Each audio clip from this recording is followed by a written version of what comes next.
In this episode, we're going to be diving into whether or not minimalism can make you happier.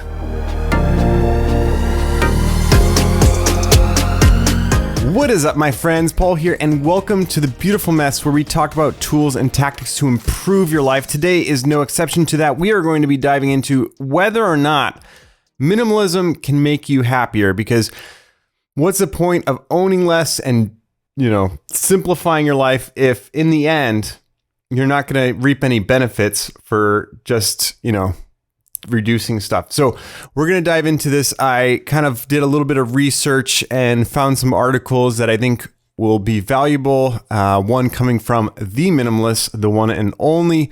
So I think there's going to be some value that you can get out of this show. So let's just dive right in. First of all, what is minimalism and why should you care? So minimalism, basically, in my mind, it's like you're simplifying your life so that you can focus on the things that really matter. So reducing the number of things that you own, reducing the, items in your house so that you can focus on what's important, and there's less friction in your life. There's less things vying for your attention or things that you have to maintain, because let's be real, the more things that you own, there's a lot more time and energy that's involved in maintaining those things. The other thing is that, let's just be real, that a lot of people, the default right now, and especially during the pandemic, they saw basically a big spike in people's anxiety. So, and that's, not considering the day to day, you already probably have anxiety. So you're basically thinking hey, you already feel overwhelmed by the number of things that you have to get done in a single week, work, raising a family if you have one, or just living life, all your social things that you have to do.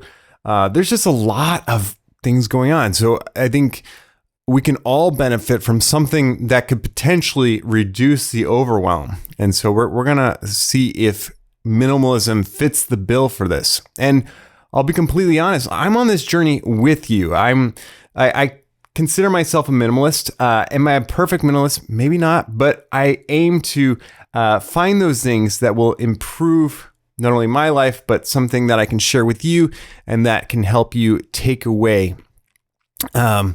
So I think the biggest thing is that minimalism can help you be happier with less, but better. So what do I mean by that? So when you make your purchases, you're really considering what can improve my life, not take away from it. What are those things that are going to add value and not just be another nuisance? So it's really thinking big picture first, and then kind of figuring out what can fit my needs right now.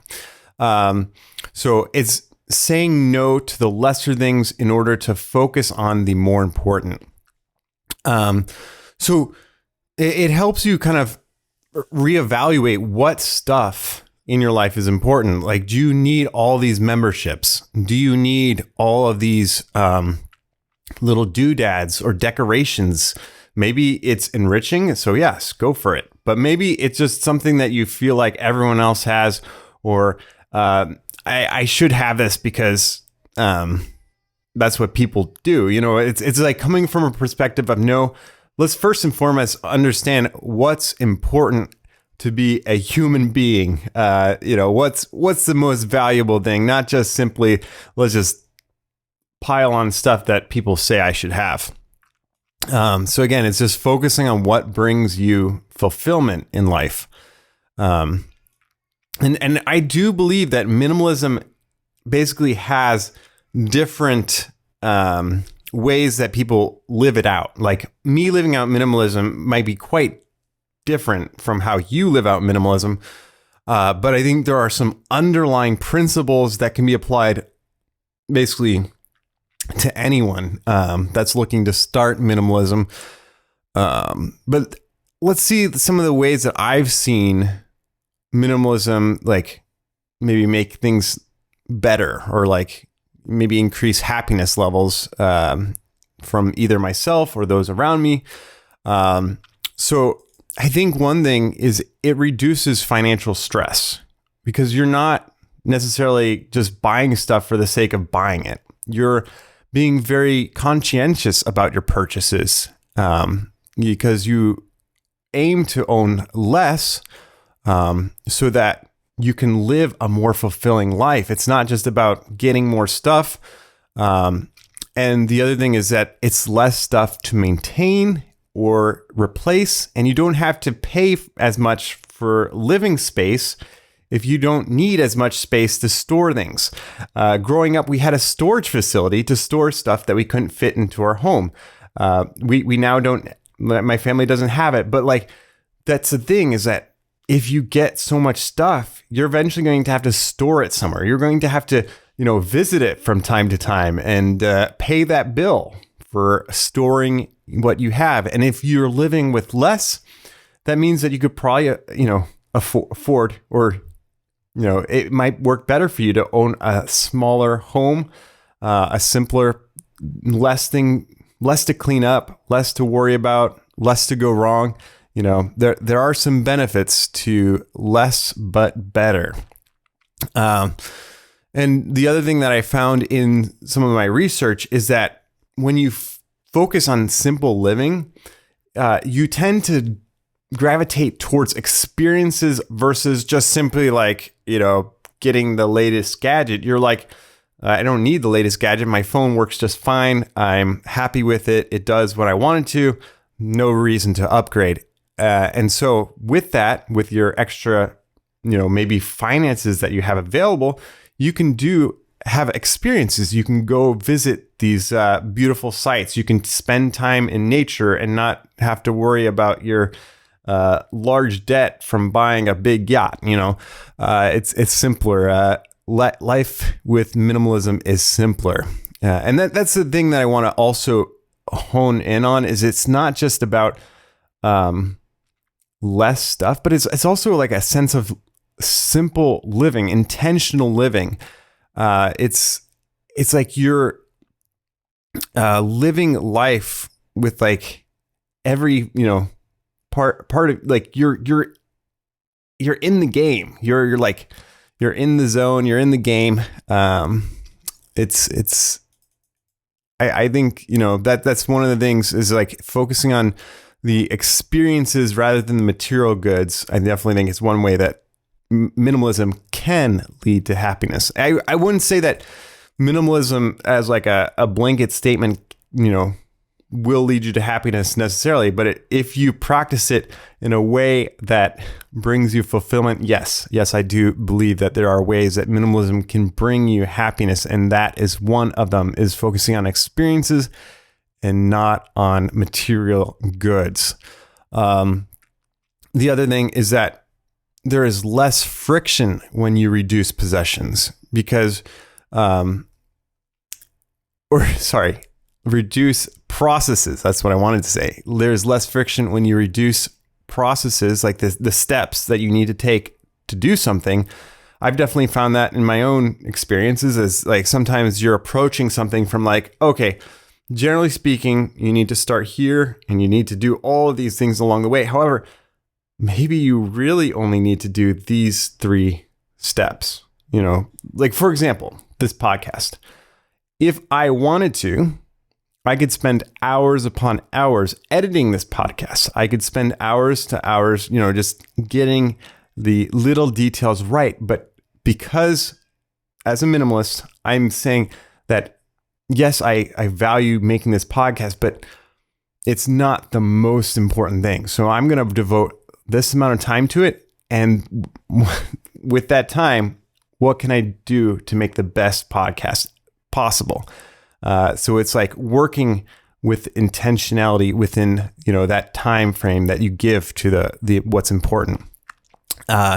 So I think the big thing that could help you like gain happiness is actually by taking away overwhelm, like decision fatigue, and then also information overload. Just simplifying it. You just don't need those things in your life. And I think minimalism can help you get those things back. And so I think, it's for me, one of the big things that I do to reduce information overload is I don't really watch the news at all. Like, news to me is often, about a lot of events that aren't happening near you, and often they're very negative. It doesn't highlight as many of the positive things that are happening.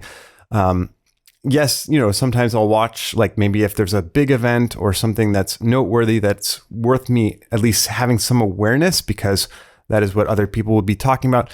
Then I might just watch a little clip about what's happening. But other than that, I try to not even really touch the news. It's one of those things that I feel like I'd rather be concerned about what I can control, what's within my circle of control, than worry about what's outside of it. Like, what are on the edges where, like, if I just see it, will it actually impact me negatively? So that's another thing to consider, is like, not only is this information that I'm taking in, like, is it helping me live a better life, but also, like, what is it taking away from me? Like, is it taking away my focus to be present in the moment? Is it taking away my, like, ability to have peace, like a sense of peace? Like, or is it just like agitating me? Is it making me more anxious? That these are things to consider. Is it adding value? And I think that's made like a big impact on my life, is just, reducing the number of sources that I consider. And so that's one way. Another way is simplifying your wardrobe or getting rid of things, because then you reduce the number of decisions that you have to make on a day-to-day basis. I'm actually hoping to do a little bit more experimenting with that by, like, having maybe like one or two, like, types of shirts that I wear, and seeing what that leads to. We'll see. But I think the other thing is that when you simplify stuff, you're more likely to get the stuff that you need to get done, because all of a sudden you reduce the weeds of all this other things that are trying to get your attention. And then you can say, like, oh, like this thing right in front of me, that's what's really important right now. For me right now, it's recording this podcast. This is the only thing that I'm focusing my time and attention to in this moment. I'm just like pushing aside. Yes, there's all these other things that might need to happen, but right now I'm trying to be present to recording this for you, the listener. And then part of this, like, I guess drawing from some of the resources that I got, this is from the Minimalists. They had this quote from Colin Wright, who defined minimalism as this. He says, "What minimalism is really all about is a reassessment of your priorities so that you can strip away the excess stuff, the possessions and ideas and relationships and activities that don't bring value to your life." Another article that I found basically summed up pretty much what he just said, is that, like, minimalists, some of the benefits that you might see is more time for relationships. You can direct more resources towards experiences. You can lower, the level of your stress, and then you're likely to be less anxious. So those are some ways that you can see benefits from being a minimalist. And then there was a research done by, I think it was Van Boven and Gilovich, part of the Minimalist article. And so I think the scientific study, this is like a quote, I believe, from that study. And it says, "Do experiences make people happier than material possessions? In 2 surveys, respondents from various demographic groups indicated that experiential purchases, those made with the primary intention of acquiring a life experience, made them happier than material purchases." I don't think that's a surprise here to anyone. It continues on. "In a follow-up laboratory experiment, participants experienced more positive feelings after pondering an experiential purchase than after pondering a material purchase. In another experiment, participants were more likely to anticipate that experiences would make them happier than material possessions after adopting a temporarily distant versus a temporarily proximate perspective. The discussion focuses on evidence that experiences make people happier because they are more often open to positive reinterpretations, are a more meaningful part of one's identity, and contribute more to successful social relationships. So there you have it. Experiences, good. Material possessions, not as much. And then I found this article about minimalism and happiness from Psychology Today, and they basically, I think, quoted a study here. Among the studies that included a qualitative, like an interview kind of situation component, more than 85% found a link between voluntary simplicity and well-being. So again, simplicity matters. And then another quote from the article: overall, the vast majority of studies found a positive relationship between voluntary simplicity and well-being, state the researchers. This finding was mostly consistent and irrespective of how voluntary simplicity and well-being were measured, and it was also consistent across quantitative and qualitative research designs. So there you have it. Basically, overall, you'll see the impact of simplicity and well-being in your life. So that's definitely something to keep in mind when you're making these decisions about how to live your life. Maybe the next time you have to make an important life decision is to consider how can you make things more simple in order to live a more fulfilling life, and focus on ways that you can have more time for relationships and reduce stress, reduce like the financial strain. Like, think about those things. Like, is there something that you can reduce today that would lead to a more fulfilling life? Because in the end, that is what matters. And I encourage you, like, if you enjoy these topics of minimalism, productivity, and living a meaningful life, I encourage you to subscribe to this podcast. We just hit over 100 now. I think we're at 102 beautiful mess subscribers on the YouTube. So excited for that. Thank you everyone who's part of the Messy fam. If you want to be part of the Messy fam, I encourage you to rate, review, subscribe wherever you listen to podcasts. And if you want to connect with me, please feel free to do so. I'm at Paul Dittis, basically wherever you can find me on social media. And let me know how you intend to live out minimalism. Do you already live kind of a simple life? Are you familiar with the term minimalism? I would love to, talk to you about those things, or maybe productivity. Like, how do you live out productivity in your life?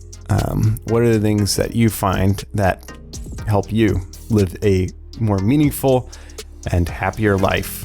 And so with that, my friends, I hope you have a great week. And until next time, stay messy.